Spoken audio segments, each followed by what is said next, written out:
एक बार एक बेटी ने अपने पिता से शिकायत की कि उसका जीवन दयनीय है। वह नहीं जानती कि वह इसे कैसे बनाएगी। हर समय लड़ते लड़ते थक जाती थी। ऐसा लग रहा था जैसे एक समस्या हल हो गई थी, जल्द ही दूसरी समस्या आ गई। उसका पिता एक पेशेवर रसोइया था। उसे रसोई घर में लाया। उसने 3 मटके पानी से भरे, प्रत्येक को तेज आग पर रखा। एक बार जब तीनों बर्तन में पानी उबलने लगे तो उसने एक बर्तन में आलू, दूसरे बर्तन में अंडे और तीसरे बर्तन में कॉफ़ी के बीज उबलने के लिए रख दिए।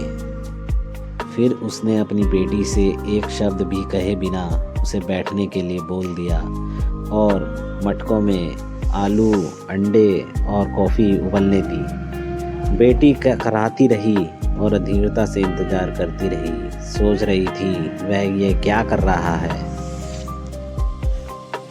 20 मिनट के बाद उसने बर्नर बंद कर दिया। उसने आलू को बर्तन से निकालकर एक कटोरे में रख दिया। उसने उबले हुए अंडे को बाहर निकाला और एक कटोरे में रख दिया।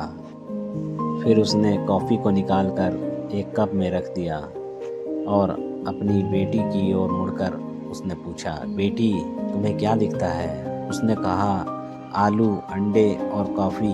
उसने झट से जवाब दिया। फिर उसने अपनी बेटी से कहा, बेटी इन्हें करीब से देखो और आलू को छू लो। उसने देखा कि आलू काफ़ी नरम थे। फिर उसने उसे कहा कि एक अंडा लो और उसे तोड़ने के लिए कहा। खोल हटाने के बाद उसमें वो कठोर अंडा अब उबले अंडे में बदल चुका था। फिर अंत में उसने अपनी बेटी से कहा कि तुम कॉफ़ी पियो और उस कॉफ़ी की भरपूर महक ने उसके चेहरे पर मुस्कान ला दी थी। फिर बेटी ने अपने पिताजी से पूछा, पिताजी इसका क्या मतलब है? फिर उन्होंने समझाया कि आलू, अंडे, कॉफ़ी की फलियों में से प्रत्येक ने एक ही प्रतिकूलता का सामना किया था, उबलता पानी। हालांकि हर एक ने अलग अलग प्रतिक्रिया दी। आलू मजबूत, सख्त और सख्त हो गया, लेकिन उबलते पानी में वह नरम और कमज़ोर हो गया।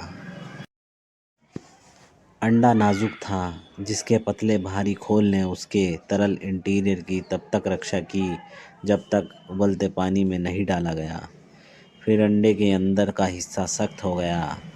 हालांकि ग्राउंड कॉफ़ी बीन्स अद्वितीय थे। उबलते पानी के संपर्क में आने के बाद उन्होंने पानी को बदल दिया और कुछ नया बन गया। फिर उसने अपनी बेटी से पूछा, बेटी अब बताओ तुम कौन हो? तो दोस्तों, आपने देखा, जब विपत्ति आपके दरवाजे पर दस्तक देती है तो आप कैसे प्रतिक्रिया देते हैं कि आप आलू हैं, अंडा हैं या कॉफ़ी बीन्स।